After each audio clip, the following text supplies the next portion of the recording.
الحمد للہ رب العالمین والصلاة والسلام علی سید المرسلین اما بعد فاعوذ باللہ من الشیطان الرجیم بسم اللہ الرحمن الرحیم۔ فرمان آخری نبی صلی اللہ علیہ وآلہ وسلم، جس نے دن اور رات میں میری طرف شوق و محبت کی وجہ سے تین مرتبہ درود پاک پڑھا، اللہ پاک پر حق ہے کہ وہ اس کے اس دن اور اس رات کے گناہ بخش دے۔ سبحان اللہ۔ صلو علی الحبیب صلی اللہ علی محمد صلی اللہ علیہ وآلہ وسلم۔ ناظرین، ہم آپ کو قاری جمیل اطاری چینل پر خوش آمدید کہتے ہیں۔ آج ہم اس چینل پر مدنی قاعدہ کورس کا سبق نمبر 15 حصہ 2 شروع کر رہے ہیں۔ اگر آپ ہمارے چینل پر نئے ہیں اور قرآن پاک و تجوید و قرأت کے مطابق سیکھنا چاہتے ہیں تو آپ سبق نمبر 15 حصہ 2 کو شروع کرنے سے پہلے پچھلے اسباق کو پڑھ لیجئے۔ پچھلے اسباق کا لنک میں نے ڈسکرپشن میں دے دیا ہے، آپ اس پر کلک کر کے پچھلے اسباق کو پڑھ سکتے ہیں۔ ابھی تک آپ نے ہمارے چینل کو سبسکرائب نہیں کیا تو اس کو سبسکرائب بھی فرما دیجئے اور ساتھ ہی بیل آئیکن کو بھی دبا دیجئے تاکہ ہماری ہر آنے والی ویڈیو کا نوٹیفیکیشن آپ کو ملتا رہے، تاکہ آپ کا کوئی بھی سبق نہ چھوٹے۔ سبق شروع کرنے سے پہلے اچھی نیتیں بھی کر لیتے ہیں۔ اللہ پاک کو راضی کرنے اور ثواب حاصل کرنے کے لیے قرآن پاک کی تعلیم حاصل کروں گا، سیکھ کر دوسروں تک پہنچاؤں گا۔ آئیے ناظرین، قرآن پاک سیکھنے اور سکھانے والوں کے متعلق ایک حدیث پاک بھی سنتے ہیں۔ فرمان آخری نبی صلی اللہ علیہ وآلہ وسلم، خیرکم من تعلم القرآن وعلمہ، یعنی تم میں سے بہترین شخص وہ ہے جس نے قرآن سیکھا اور سکھایا۔ ناظرین، خوش نصیب ہیں وہ مسلمان جن کو اللہ پاک نے قرآن پاک سیکھنے اور سکھانے کا موقع عطا فرمایا ہے۔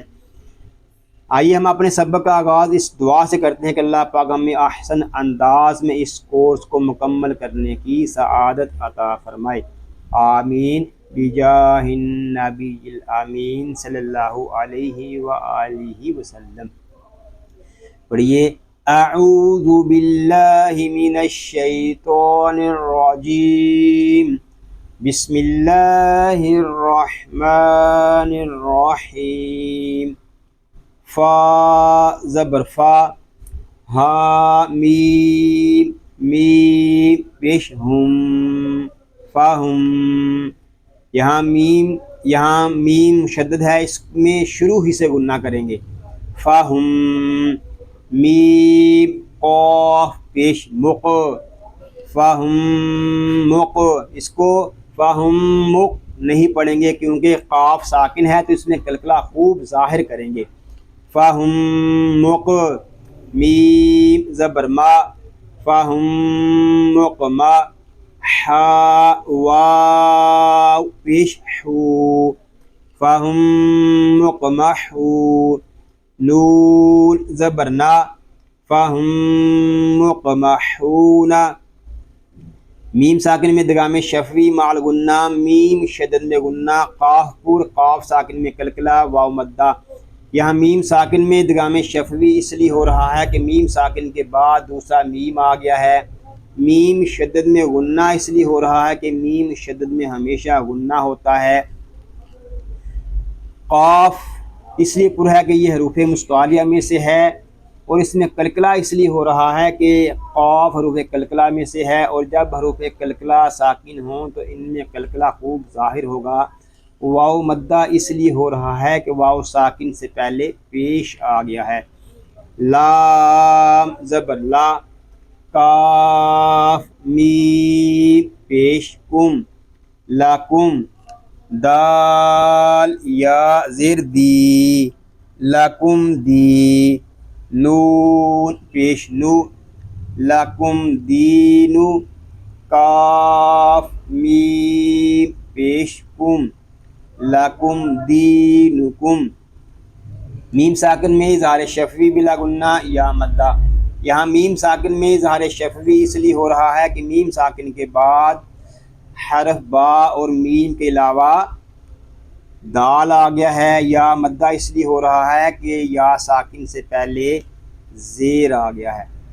تا را زبر تار، میم یا زیر می تارمی، ہا میم زیر ہم تارمیہم، با زیر بی تارمیہم بی، ہا زیر حی تارمیہم بحی، جیم الف زبر جا تارمیہم بحجا، را زبر را تارمیہم بحجارہ، تا دو زیر تین تارمیہم بحجارۃ۔ اس میں جو قاعدے لگ رہے ہیں وہ ہے را پر یا مدہ، میم ساکن میں اخفاء شفوی مع الغنہ، الف مدہ را پر تنوین۔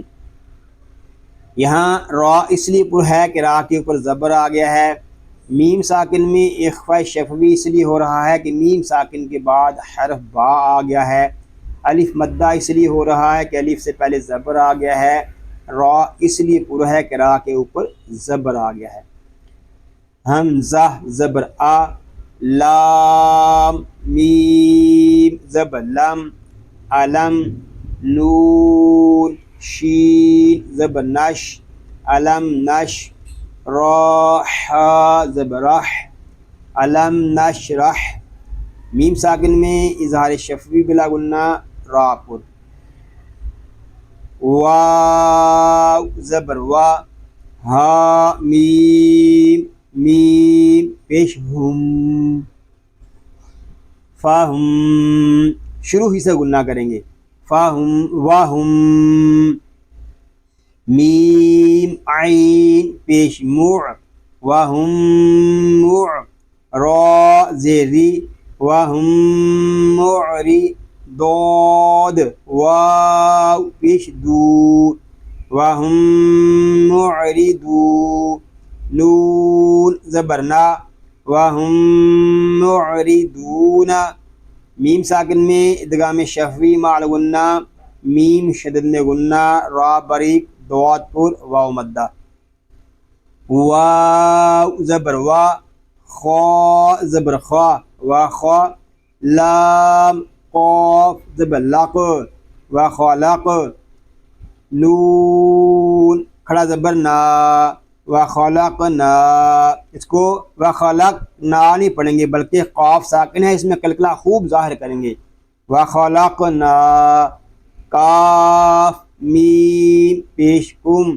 وا خلقناکم، حمزہ زا زبر از، وا خلقناکم از، واو الف زبر وا، وا خلقناکم ازوا، جیم دو زبر جن، وا خلقناکم ازواجا، خا پر قاف پر قاف ساکن میں کلکلہ کھڑا زبر، میم ساکن میں اظہار شفوی بلا غنہ، الف مدہ تنوین۔ یہاں خا اور قاف اس لیے پر ہیں کہ یہ دونوں حروف مستعلیہ میں سے ہے، قاف ساکن میں کلکلہ اس لیے ہو رہا ہے کہ قاف حروف کلکلہ میں سے ہے، اور جب حروف کلکلہ ساکن ہوں تو ان میں کلکلہ خوب ظاہر ہوگا۔